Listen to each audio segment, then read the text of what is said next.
আমরা যারা সাংস্কৃতিক কলা কর্তৃক আয়োজিত আজকের এই আষাঢ়ের ঈদ আড্ডায় আমি আজহারুল ইসলাম আজহার আপনাকে জানাই আন্তরিক অভিনন্দন ও শুভেচ্ছা।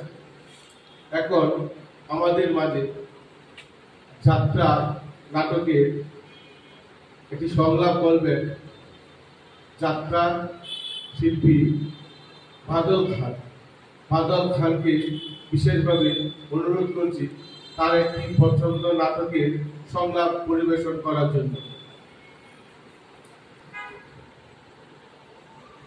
আমরা যারা সাংস্কৃতিক ঈদ আড্ডায় উপস্থিত বঙ্গবন্ধু সাংস্কৃতিক জোটের মাননীয় সভাপতি ও সাধারণ সম্পাদক ও বিশিষ্ট নাট্য ব্যক্তিত্ব বাবু অমল চক্রবর্তী, অন্যান্য দর্শকবৃন্দ, আসসালামু আলাইকুম। আমি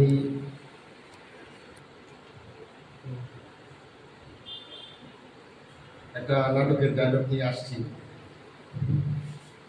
হাসি তো নয় যেন পাপড়ি মিলে ফুটে ওঠে এক রাসগোলা, পাটশিপটা remember you, my name is Prabanjan Majumdar. রূপসী নিয়ে খেলা করাই আমার নেশা এবং পেশা।